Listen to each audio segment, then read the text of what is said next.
आई हो दादा कैसन पियावा के चोरी तरबा। आई हो दादा कैसन पियावा के चोरी तरबा। दिन भर घारावा के रहतई तो भीतर बा। दिन भर घारावा के रहतई तो भीतर बा। आई हो दादा कैसन पियावा के चोरी तरबा। आई हो दादा कैसन पियावा के चोरी तरबा। हो सासू ननहदिया से सुनी रोज बोली। हफ्ते हफ्ते किन के लियावेलाई चोली। हो सासू ननहदिया से सुनी रोजी बोली। हफ्ते हफ्ते किन के लियावेलाई चोली। जौन जौन साड़ी लावे उहो 4 मीटर बा। जौन जौन साड़ी लावे उहो 4 मीटर बा। आई हो दादा कैसन पियावा के चोरी तरबा। आई हो दादा कैसन पियावा के चोरी तरबा। सुतहु न देबे तो रात भर जगावेला। धके कवारी हमके हरदम दबावेला। सुतहु न देबे तो रात भर जगावेला।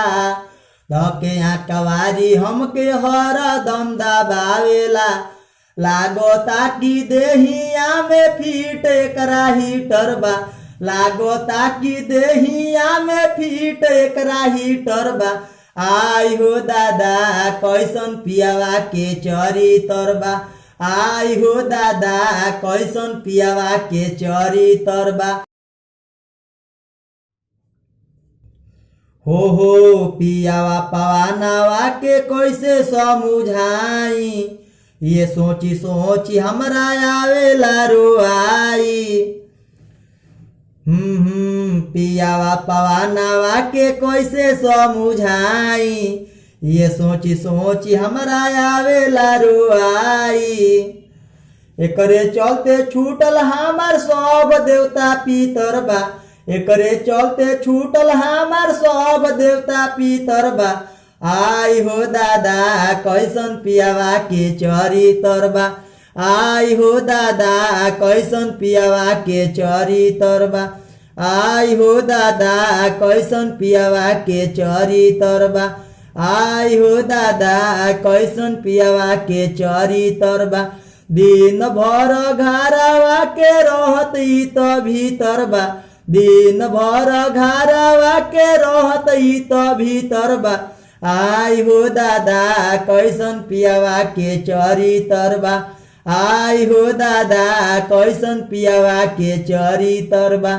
आई हो दादा कैसन पियावा के चोरी तरबा। जनता जनार्दन के प्रणाम नमस्कार करतनी। हमार नाम चित्तरंजन लाल बा। फोकस म्यूजिक के बेल आइकन के घंटी दबा के सब्सक्राइब कर ली। अच्छा लगी वीडियो तो लाइक कर दी। नहीं अच्छा लगी तो कमेंट बॉक्स में लिख के जरूर बताई कि हमने कैसा अच्छा वीडियो बनावल जा, आप लोग कहाँ पहुँचावल जा। आप लोग भरपूर वीडियो का आनंद उठाएं। धन्यवाद।